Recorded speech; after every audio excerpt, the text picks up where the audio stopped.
안녕하십니까. 조금 전에 소개받은 한국보건사회연구원 신현웅입니다. 오늘 제가 발표 시간이 15분인 줄 모르고 준비를 하다 보니까 너무 의욕적으로 자료를 만든 것 같은데, 그래서 요점 중심으로 간략하게 가능하면 시간에 맞춰서 발표를 하도록 하겠습니다. 제가 오늘 말씀드릴 순서는 논의의 시작, 그리고 보건의료 현황 및 미래 환경 진단, 그리고 정책 방향 및 목표, 그리고 중점 추진 과제 예시, 그리고 마지막으로 정책 지원하는 순으로 발표를 하도록 하겠습니다. 논의의 시작은 조금 전에 축사에서도 여러분들 말씀하셨지만 2000년도 보건의료 기본법이 제정되고 보건의료 기본법 제15조에는 매년 5년 단위로 보건의료 발전 계획을 수립하도록 되어 있는데, 그동안에는 이제 몇 차례 보건의료 계획을 세우려고 했지만 결과적으로 기초 연구로만 끝나고 실제로 실행하는 데 있어서는 서로 이해 충돌이라는 이런 부분들 때문에 실행까지는 실패했습니다. 그런데 이제 현 시점에서는 과거에는 어떤 구조적인 문제라든지 행태적 문제는 어떤 부분적인 어떤 보완으로도 이런 문제를 해결할 수 있었지만, 최근에 우리가 이제 미래에 발생할 악화되는 예측되는 문제들은 이제 거스르기도 힘들고 피할 수 없는 문제들입니다. 따라서 이런 뭐 고령화 문제라든지 이런 부분들은 피할 수 없는 문제이기 때문에 이런 부분적 보완만으로 어렵다는 겁니다. 그렇기 때문에 그래서 과거에는 이렇게 개선 문제 악화 속도와 개선 속도가 같았기 때문에 부분 수준으로 가능했지만, 현재는 문제 악화 속도가 커서 이런 부분 개선은 어렵기 때문에 이런 그 혁신이라든지 전체적인 전반적인 개선을 위해서는 이런 종합적인 계획이 필요하다라는 겁니다. 그리고 이런 시대적 문제뿐만이 아니라 최근에 4차 산업혁명 등 이런 그 변화의 속도나 주기가 급격하게 지금 단축되고 있기 때문에 이런 것들을 적극적으로 대응하기 위해서는 이런 보건의료 기본 계획이 필요하다라는 부분이고, 그래서 오늘 이런 자리가 있었던 것으로 판단하고 있습니다. 먼저 그다음으로 우리나라 보건의료 현황 및 미래의 변화 진단입니다. 이 부분도 뭐 내용들이 있지만 결론만 말씀드리겠습니다. 그래서 우리나라는 보건의료는 강점과 약점을 모두 다 가지고 있는데, 특히 이제 강점으로는 우리나라가 OECD에 비해서 쓰고 있는 의료비가 낮음에도 불구하고 다른 나라에 비해서 객관적이고 신체적인 건강 수준이 높고 이제 건강 수명이 높다라는 이러한 강점이 있는 반면에, 의료비 측면에서는 그렇지만 의료비가 빠르게 증가하고 있고, 그리고 주관적이고 정신적인 건강 수준은 다른 나라보다 좀 낮다. 그리고 건강 격차가 계층 간에 높은 그러한 약점이 있다라는 부분이 있습니다. 그리고 또 강점으로는 그 뛰어난 급성기 및 암 관련된 의료 질에 있어서는 어느 정도 높게 세계 수준에 다다랐다고 하지만, 만성기 1차 의료 관련된 부분에서는 좀 미흡한 의료의 질 때문에 1차 의료 관련된 부분들에 있어서는 좀 약점을 가지고 있다. 그리고 고가 장비라든지 시설들에 있어서는 이런 자원을 충분하게 우리가 활용하고 있지만, OECD 국가에 비해서 우리가 인력 측면에서는 어떤 불균형 문제라든지 적은 문제들이 있다라는 것과, 그리고 의료 이용량 측면에서도 충분히 우리가 이용할 수 있도록 많은 의료량을 하고 있지만 진료 시간 짧다라는 이러한 약점들을 가지고 있습니다. 따라서 이러한 그 우리나라의 그 강점과 약점을 진단을 통해서 이러한 문제점과 한계를 파악하고, 그리고 이제 미래 개선을 설계해야 되는 그런 시점이 왔다라고 판단이 되고요. 그리고 그 외부 환경, 미래 환경을 예측해 보면 다들 아시는 바와 같이 최근에 그 사회적 양극화가 심화되고, 또 그리고 저성장이 지속되는 뉴노멀 기조가 고착화되고, 저출산 고령화에 따른 인구 절벽 시대가 직면하고, 그리고 제4차 산업혁명이 이제 의료 분야에도 도래하고 있는 이런 환경적인 변화와, 그리고 뭐 환자 중심 정책 기조라든지 가치 기반 정책 추진, 비급여 관리, 근거 중심 정책 수요 등의 이런 정책 변화들이 이제 저희에게 다가오고 있는데, 이러한 그 환경적 변화는 위기 요인이면서 이거를 우리가 잘 계획한다면 기회 요인으로 삼을 수 있다. 따라서 어떤 이런 시대적 문제가 발생하는 그 발생이라든지 악화는 막을 수가 없지만 선제적인 준비를 통해서 대응을 효율적으로 할 수 있다. 그래서 미래 보건의료 수립이 필요하다라는 생각입니다. 다음으로 미래 보건의료 정책 방향 및 목표는 우리나라뿐만 아니라 다른 나라에서도 주요 국가에서도 이제 보건의료 2040 이런 비전들을 계속 발표를 하고 있습니다. 이러한 비전들을 저희가 이렇게 모아보면 결과적으로 공통적으로 추구하는 가치는 퀄러티라든지 에피션시, 그리고 제뉴인 초이스라든지 리스폰시빌리티, 어카운터빌리티, 뭐 빅데이터, 이노베이션 이런 용어들로 우리가 요약해 볼 수 있는데 뭐 독일, 네덜란드, 영국, 스페인 그렇고요. 미국의 경우에도 이러한 그 종합 계획들을 세우고 있고 그리고 이제 뉴질랜드라든지 영국 등에서도 이러한 미래 보건의료를 위한 이런 종합 계획들을 지금 세워가고 있습니다. 이러한 것들을 종합해 볼 때 우리나라 측면에서도 보면 국민과 공급자, 보험자 측면에서 보면 어떤 의료의 질, 보상 체계에서는 의료의 질, 보장성 측면에서 접근성, 그다음에 재정 측면에서 효율성, 그리고 이걸 아울러서 거버넌스 측면에서는 지속 가능성을 우리가 해야 되는데 과거에는 이러한 세 가지 측면이 가치 상충이 문제가 발생을 했습니다. 그러니까 예를 들면 보장성을 강화하려다 보면 결과적으로 재정이 많이 들기 때문에 재정의 지속 가능성이 떨어지는 거고 그리고 이러한 가치 상충의 문제가 있었는데 앞에서 말씀드린 이런 다른 나라들의 앞으로 미래 발전에서 보면 이제 접근성 측면에서는 이제 뉴 어카운터빌리티, 그러니까 건강권과 국민이 직접 책임을 연계하는 뉴 어카운터빌리티라든지 그 재정 측면에서도 효율성만 강조하는 것이 아니라 이제 스마트한 스펜딩을 하자 스마트 스펜딩이라든지 그리고 의료의 질에 있어서는 하이밸류 가치 기반의 보상 체계를 통해서 하이밸류를 추구하는 이러한 걸 통해서 이제 선순환 구조로 바꿔야 된다라는 내용입니다.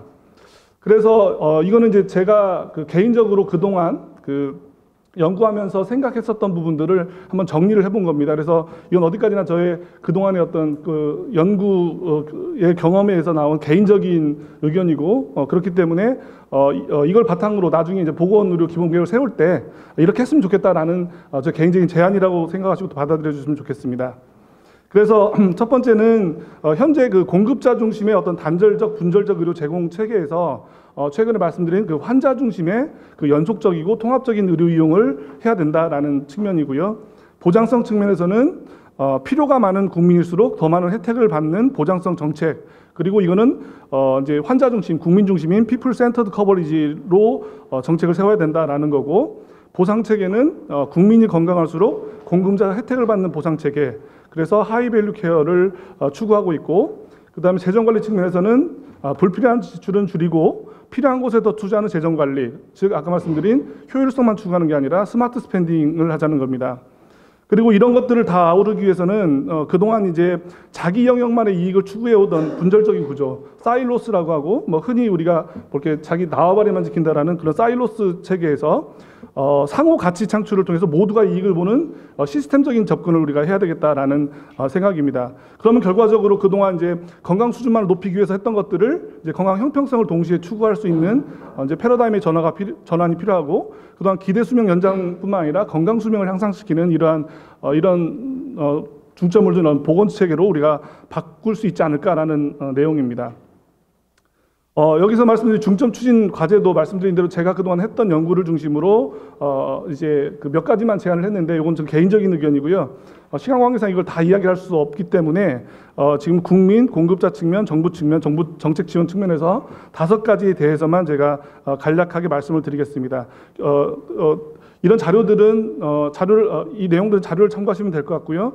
결론 부분만 말씀드리면 결과적으로 아까 말씀드린 대로 보장성 정책은 필요가 많은 국민일수록 더 많은 혜택을 보는 보장성 정책을 세우자. 그러기 위해서는 그동안에는 건강보험 중심의 급여 중심의 보장성을 했다면 환자 중심이라고 하면 국민 중심이라면 그게 건강보험 급여뿐만이 아니고 민간보험 그리고 비급여 영역까지 포함하는 개인 단위 포괄적인 보장성 관리를 해야 되겠다라는 부분입니다. 그리고 그동안 임상적 유용성에 기반한 어떤 급여 확대를 보험 급여 가격이라든지 전 주기적인 가치 평가를 통해서 우리가 급여를 확대해야 되겠다. 그리고 다들 아시겠지만 사후적 치료 중심에서 생애 주기별 맞춤형 보장 체계를 가야 되겠다. 그리고 그동안의 보장성이라는 게 이제 건강을 확대를 위해서 이제 국민들에게 무조건 보장을 하던 것들도 국민도 자기가 스스로 건강을 책임지는 하는 사람에게 더 보장성을 강화하는 책임이 연계된 보장성 강화, 즉 최근에 외국에서도 강조되고 있는 뉴 어카운터빌리티를 연계해서 보장성을 강화하되 국민들도 자기의 건강을 책임질 수 있는 그러한 구조로 우리가 앞으로 패러다임을 바꿔야 되겠다라는 내용입니다. 보상 체계에 있어서도 46컷입니다. 가치 기반 심사평가 지불제도 구축, 그 하이밸류 케어를 추구해야 되는데, 이 부분에 대해서는 다들 잘 아시겠지만, 최근에 투입되는 양적 기반에서 이제 중장기적으로는 가치 기반 보상체계로 가야 된다라는 거고, 청구권 단위 비용 중심 심사에서 의료기관 또는 환자 단위의 가치 기반 심사평가를 연계하자. 그리고 최근에 그 정책 수요에 따라서 건별로 필요에 따라서 이런 이제 그 수가를 인상했는데, 앞으로는 정책 결정과 수가 정책 간의 어떤 거시적인 통합적인 연계를 통해서 강화를 하자. 그래서 국민이 더 건강할수록 더 많은 이익을 받는 보상체를 구축하는 쪽으로 패러다임을 전환하자라는 내용입니다. 그리고 그다음에 이제 그 재정 측면에서도 보면 그 동안에는 이런 재정 효율화, 그래서 투입되는 요소를 어떻게든 줄여서 쓰는 걸 줄여서 어떻게 해보자라는 거였지만, 앞으로는 조금 더 투자를 하더라도 헬스 아웃컴을 높이는 쪽으로 하는 스마트 스펜딩으로 바꾸자라는 내용입니다. 그래서 그 사업 단위 예산 할당 방식, 재정 운영 방식에서 예측에 기반한 포괄적인 재정 운영을 하자. 그리고 문제 발생 후에 이제 사후적인 어떤 단기적이고 미시적인 건별 대응보다 어떤 지출 낭비 포인트를 파악하고 포인트별로 맞춤형 대응 전략을 세워야 된다라는 겁니다. 이런 측면에서도 미래보건의료가 보건의료 종합계획이 필요한 부분이고요. 그다음에 재정 측면에서는 이제 보건 부가체계 측면에서 근로소득, 사업소득 중심의 건강보험 재원에서 이제 산업이라든지 노동시장 변화에 따라서 건강보험 재원을 다각화할 필요가 있다라는 부분입니다. 그래서 지출 유화를 중점을 둔 어떤 재정만 절감하자라는 측면보다는 불필요한 지출을 감소하되 필요한 곳에 투자를 해서 오히려 더 나은 아웃컴을 더 많이 내는 어떤 스마트 스펜딩 쪽으로, 스마트한 지출로 바꾸자, 이런 패러다임 전환이 필요하다라는 내용입니다. 그리고 의료 이용 체계 측면에서는 그 환자의 합리적인 선택에 기반한 의료용을 바꾸자. 그래서 우리 현재 의료 이용 체계는 공급자 주도의 어떤 수요에 기반한 부분이라면, 앞으로는 국민의 니드에 기반한 의료용 체계로 바꾸자라는 부분이고, 공급자 필요에 따라서 어떤 자율적으로 의료 공급을 했던 부분들을 환자의 필요에 따라서 중장기 종합계획에 따른 의료 공급, 그리고 또 의료와 복지가 우리나라는 분절적으로 돼 있고 병원에서 뭔가를 다 이제 끝내려고 하는 거지만, 앞으로의 미래에는 의료와 복지가 통합되고 지역사회에서 이런 것들이 완결되는 지역사회 완결형 케어로 우리가 바꿔야 되겠다. 그래서 공급자 중심의 단절적 분절적 의료 제공을 환자 중심의 연속적 통합적 의료용으로 바꾸는 패러다임 전환이 필요하겠다라는 내용입니다. 그리고 마지막으로 63컷에서는 이제 정부 입장에서는 어떤 의료 공공성 추진 방향입니다. 그래서 공공 민간 의료 간의 어떤 경쟁적 관계보다 좀 필수 취약계층이라든지 서비스 지역 이런 곳에 대해서 정부의 역할을 강화하는 쪽으로 이제 바꿔야 되겠다. 그리고 현재는 그 수익이 발생하는 분야에 집중 투자를 하고 있는데, 이제 미래에 아까 4차 산업혁명이라든지 이런 부분들 보건의료 분야에서는 이 변화의 속도가 엄청납니다. 그렇기 때문에 그거는 일반 민간에서 할 수 없는 분들이 많기 때문에 정부가 주도적으로 미래의 가치가 창출을 할 수 있는 곳에 선제적으로 투자할 수 있는 그러한 부분들을 마련해야 되겠다. 그러기 위해서는 현재 직면하는 문제 중심으로 되어 있는 정책 과제를 미래지향적인 목표를 세우고 종합적이고 근본적인 청사진을 제시할 필요가 있다. 그래서 그동안의 어떤 사일로 시스템에서 시스템 구축으로 바꿔가는 그러한 부분으로 패러다임이 전환돼야 되겠다라는 내용입니다. 마지막으로 정책 지원입니다.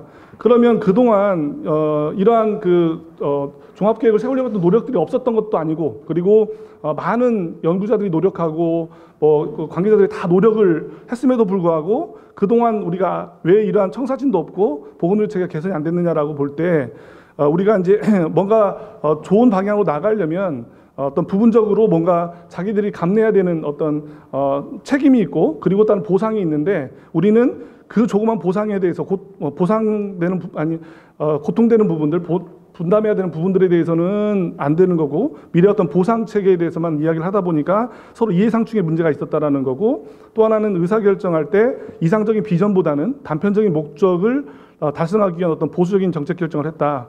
그리고 근본 원인보다는 어떤 현상 중심으로 이런 것들을 접근을 했다는 겁니다.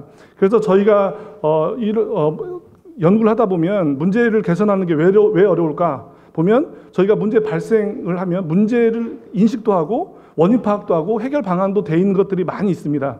그런데 실제로 이거를 실현하려고 할 때 실현이 안 되는 부분들이 있습니다. 즉, 그 부분은 뭐냐면 해결 방안까지는 대부분 다 총론적인 부분은 다 동의를 해주십니다.